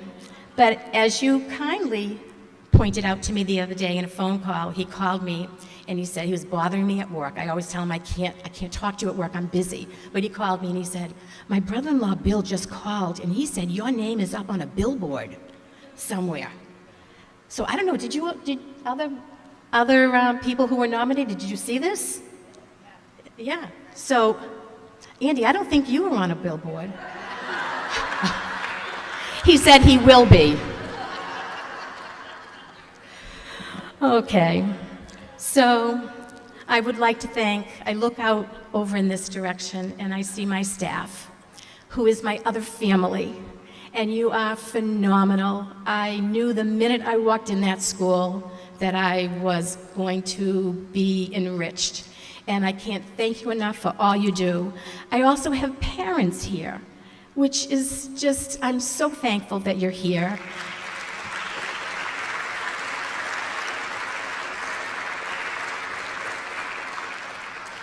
And the two main people who nominated me and then got the whole staff behind it, so everybody did nominate me, and I thank you, thank you, thank you. Chrissy Nowell and Elizabeth Ophelis.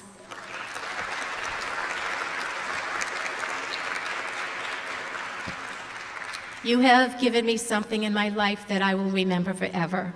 And I can't tell you how much I appreciate you and my whole staff, my parents. I can't tell you how much I love you.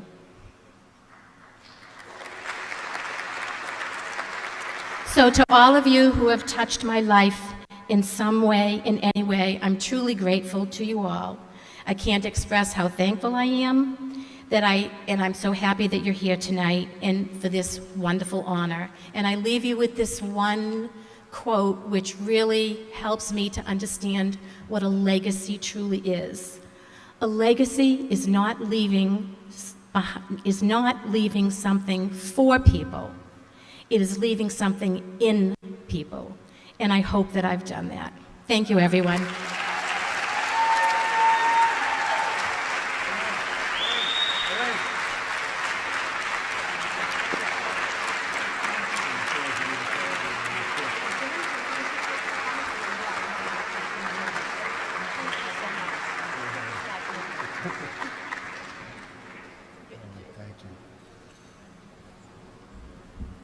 Elaine, are you sure you don't want to thank someone else? Come on back. Come on back. No, no, no.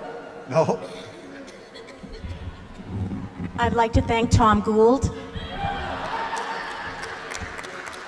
Thank you, Elaine. And our last inductee, Cynthia Moore. I have the honor of introducing Ray Smoller. Ray, you here? There you go. Ray's going to introduce Cynthia Moore. Thank you.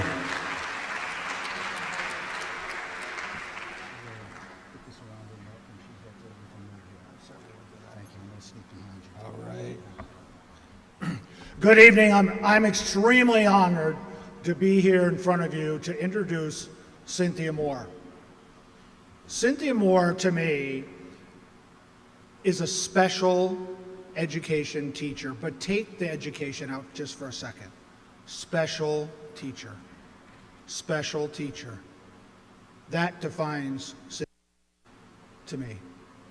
When I heard first of the George Peabody Legacy Award, it was, I think, 2013. The very first person I thought of that award must be written for Cindy. Must be. She has touched hundreds and hundreds of little kids. Hundreds. Who are now adults. Who are now great citizens of this country. They learned a lot from Cindy. They learned to read. They learned to do math. Many of them learned how to pass the state assessments, which they said that kids who are in special education can't do. That's not true. Yes, they can. Yes, they do. Yes, they do. It's said that a rising, right, raises all boats. High expectations raise the level for everyone. That's what Cindy did with these kids. There's a little guy in my school a couple years ago who we had the hardest time even just getting him to school. Ran all over the building, had all kinds of trouble. Really had trouble learning to do anything in class. We finally, Cindy, I'll take him. A couple weeks later, he came running down to the principal's office and knocked on my door. Mr. Smoyer, Miss Moore taught me how to read. That's really, he was so incredibly excited. I can't say more for that. That's Cindy. So every teacher has duty in the school, right? You have some kind of duty. So Cindy's duty with me at the McCarthy School was at the side door, greeting all the, and they're not really walkers, even though we call it walkers. They're all kids who are being dropped off from school. At the McCarthy School, that's more than half of them. Well, let me tell you, every single day, those kids heard, "Good morning, how are you today? I love what you're wearing. Look at that smile on your face. Happy Friday." That's the way to start a day. That is the way, if you go to our school, that's exactly the way Cindy started that out, where everybody is greeted every morning. It makes a difference. It makes a difference. Put a smile on somebody's face. That's what Cindy does.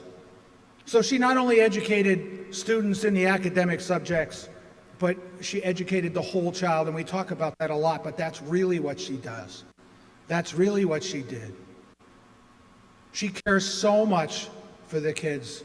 Even when after she retired, she came back, we had a little bit of a blip at the school, and we needed some help with scheduling, and also really we needed an inclusion specialist. We needed somebody to come in and help. Cindy came in. And yeah, she came in a little bit, and they paid her for a little bit of it, but she came in a lot, and she didn't get paid for it. And she came back, and she volunteered on our school council as a community member. There's nobody that I know of that deserves this award more than Cynthia Moore. Please, Cynthia Moore.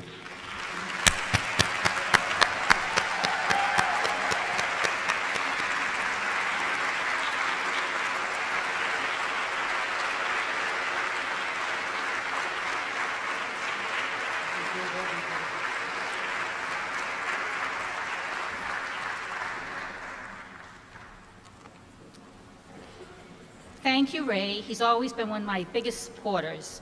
He just liked me standing at the door in the pouring rain and in the snow. I would like to thank the Peabody Education Foundation for honoring me with this award. I feel very privileged to be honored with the particular recipients this year. I had the great privilege of working with Dr. Kuchinsky at several schools. I met Karen McGovern during the summer program of the Peabody Rec Department. We were very young and naive, and we taught school in the winter, and every summer we came back and worked at the rec department for the special needs program. Some of us even went to the extreme of working Saturdays. We just loved being with our students. Teachers who sweat together quickly become lifelong friends, and sweating was a large part of the summer program. I also had the great privilege of working for Mr. Surman before he retired, and that school was a pit. Physically a pit. I had been at a number of schools. I remember walking in the first day or two and thinking, there's a very odd odor here. I think I smelled something like it in Hong Kong, but the building was very dilapidated. But after a day or two, the warmth of that building from Mr. Surman came across.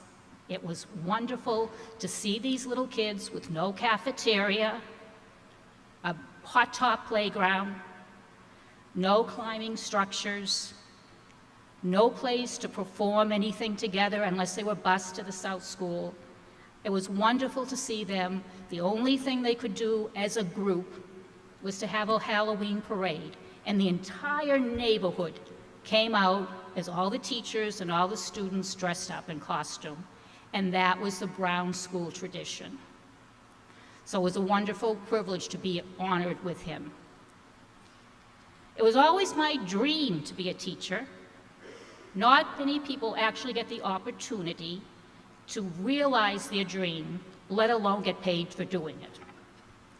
My parents instilled in all 7 of their children a desire to learn and a love of reading. The only way you got into the living room in my house as a child was if there was company, and you were usually serving, or if you wanted to read. And trust me, as the oldest of 7 siblings, I treasured those moments of peace and quiet in the living room.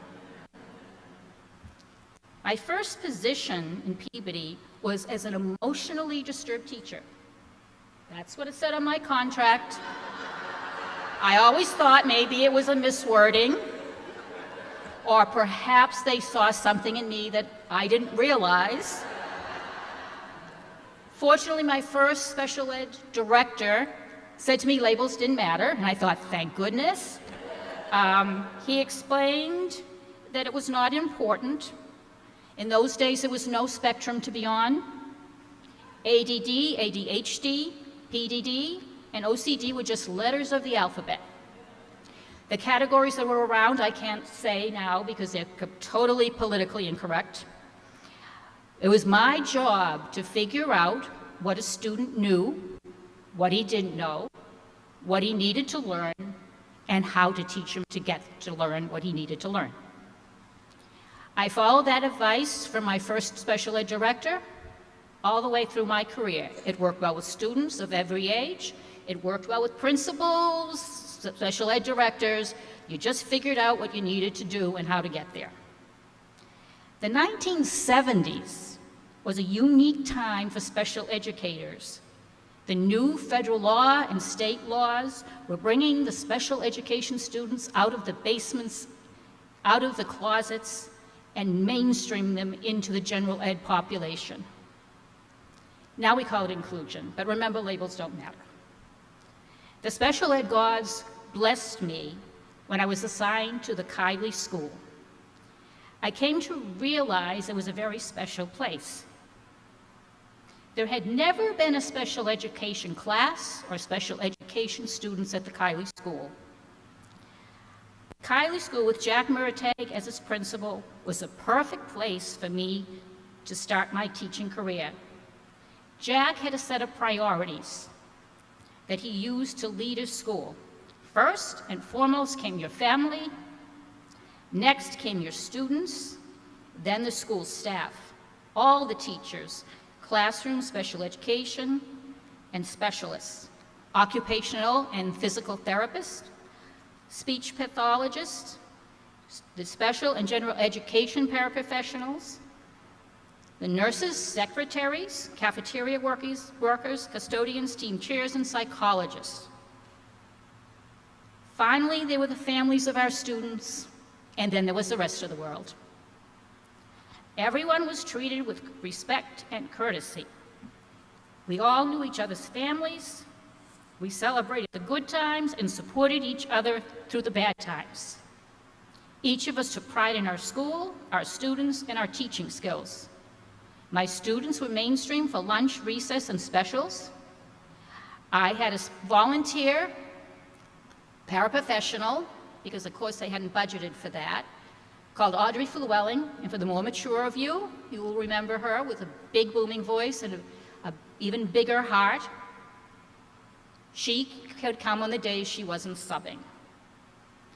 Very quickly, the classroom teachers at the Kiley realized I wasn't getting lunch because Audrey was subbing. And they would come to me when I came out with my coat on for recess duty and say, "Go back in, Cindy, you need a break, have something to eat." There was a respect at the Kiley School. The respect was mutual. We respected each other. We had each other's backs. We listened to each other. We had time for each other. It was when I moved, after a few years, I was no longer emotionally disturbed, I'm happy to report. I became a resource room teacher, and I moved to the Welch School, where Billy Callahan, who was the principal there, struggled to blend the staff from the two previous schools that had been closed and combined to make the Welch School.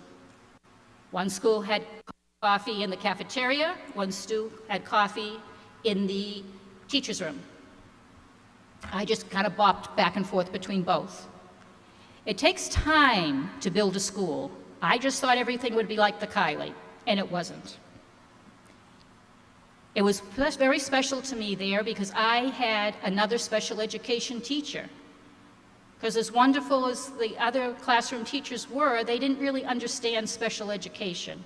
It was wonderful to have Roz Kaplan and later Pat Morneau, what I could vent to, commiserate with, problem solve, and mostly laugh a lot. Because if you don't laugh in special education, you spend a lot of time crying. After a few years, I went back to Kiley. I kept coming back, and continued being a resource teacher. Now I was mainstreaming kids as for academics, which meant I had to pre-teach, review, get them in the classroom, explain how it worked. The staff was amazing. They were amazing. They accepted my students. They listened to me. We worked together. I was then sent back. I was sent to the West, and after a few years, Helen Newman, who was the learning disabilities teacher, remember, labels don't matter, at the Kiley School, and she called me and she said, "Cindy, I think you'd be great for this job." So I went back to the Kiley as a learning disability teacher, splitting my time between the Brown School and the Kiley. It was always exciting to me to meet new teachers, especially new special education teachers, and to teach them that part of our job was to get to know and learn how to cooperate and work with the classroom teachers. We worked together, we were a team, and that's how the only way it worked.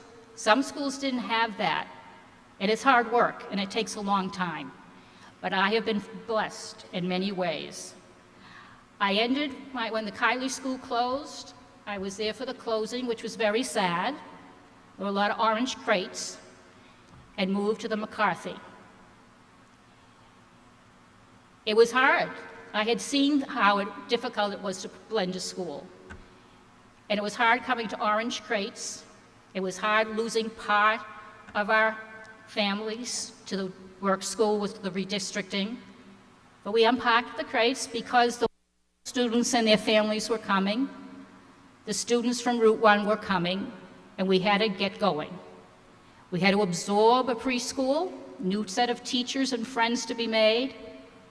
It took many years, and we were blessed at the end of my time to have Ray Smoyer come, who understood what it took to make a good school. The trust, the cooperation, the understanding, the spirit of working together. So I was very fortunate, and along the way, I met many wonderful classroom teachers. I'd like to thank those classroom teachers for making my students feel included, mainstreamed, and welcome. They weren't just there, they were part of the class. In my later years, when we did inclusion again, and teachers were included, they made me feel part of the class. I was not just someone coming in, passing papers. I was part. There was a lot of co-teaching going on. I'd like to thank all the physical therapists, speech pathologists, or occupational therapists who worked together with me to make sure we continue the therapies in the classroom. So there were so many people, and I'd like to thank all the special education teachers. Doreen Reedy became one of my best friends and travel companions. Pat Morneau, Karen McGovern, Sarah Takers-Welch, all these people, and I'm not going to start naming every name because there's too many of you out there. But it was a wonderful time. I enjoyed it. I thank everybody.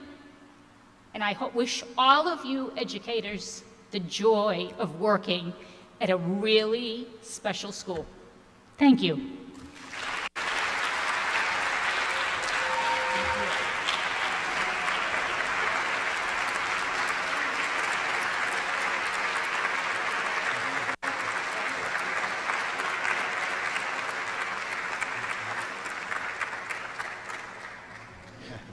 You have all been very patient and very kind this evening, and I want to first of all thank you all.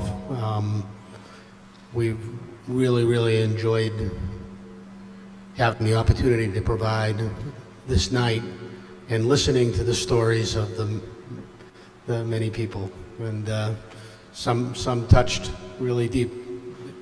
But we want to end this evening with something special in terms of we don't get an opportunity often to get a whole group of people together.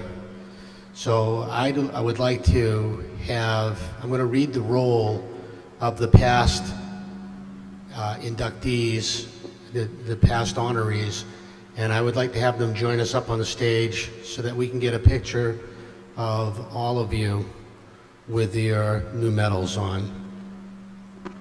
With that, I'd like to call upon, and if there's nobody here representing them, it's okay, we'll get the medal to that family, but I'd like to call upon anybody here who is representing John Murtagh, Jack Murtagh, that could be Kara, Helen Apostolides, Frank Hardy, Tom Hosman, and Jimmy Janulis. That was our class of that's our inaugural class of 2013. Please join me on the stage.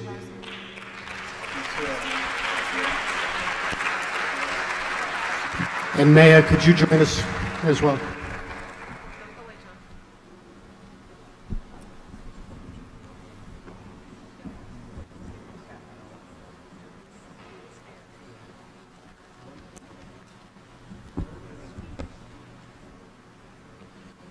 Helen?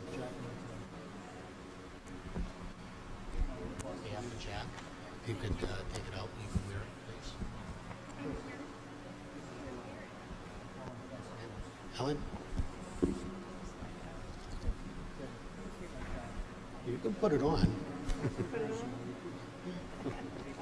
Yeah, I think it's a couple of masks. Frank? From our class of 2014, Margaret Murphy, Joe O'Malley, my good friend Bob Kavanaugh, Andy Metropolis, Callan McGray, and Elaine Espindo. Class of 2014.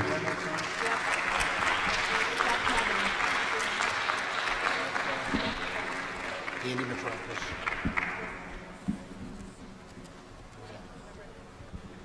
This is Andy Metropolis. Bob Kavanaugh. I got Bob's. Yeah. I think the ones around here, we'll just put them down on the sides of me.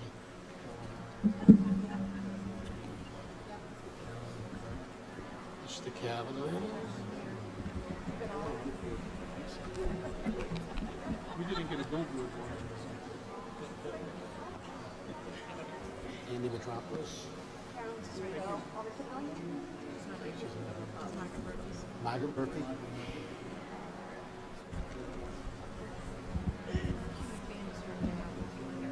You can put that on. Thank you. Nice cover. Let's see it. You do. From the class of 2015, Ed Sapienza, Phyllis Rance, Hubert McVan, Mary Ellen Flynn, Camille Bartlett, and Ellen Enslow.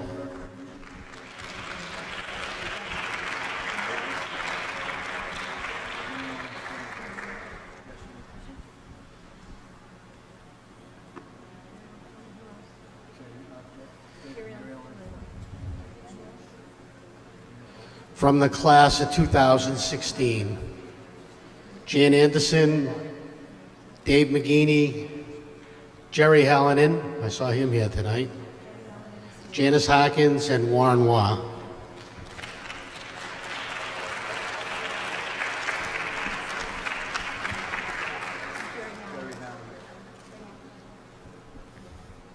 This is Jerry over here. From last year's class of 2017, Lorraine Benoit, Sister Gubish, Elaine Marshall, Jude Kessel, and Dr. Donna Costa.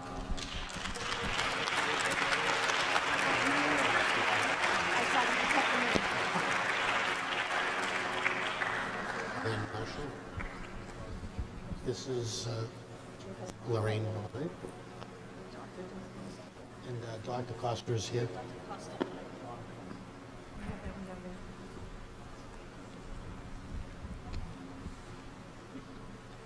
Lorraine Benoit and Dr. Costa.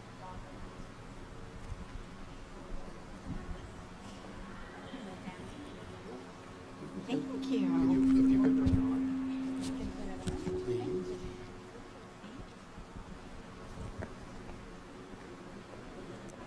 And now if all of our class of 2018 will join us on the stage, we'll be able to get one huge picture of a bunch of people who made a lot of difference in Peabody.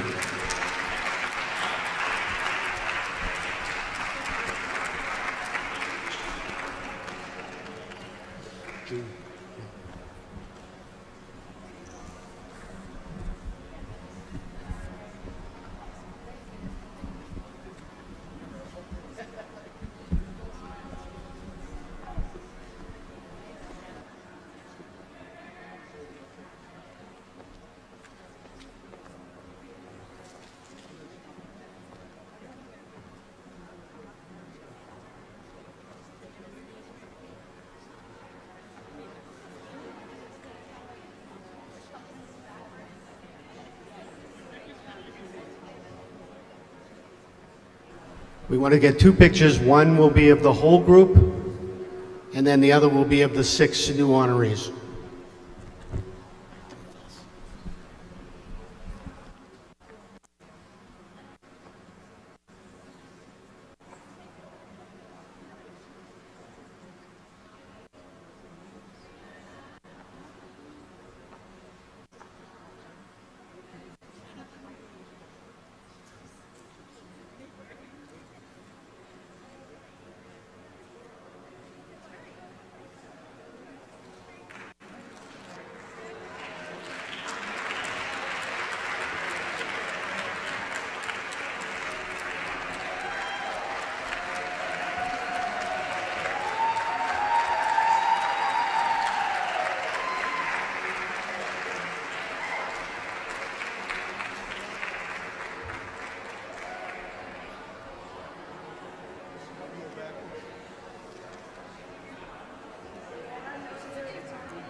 you all very much.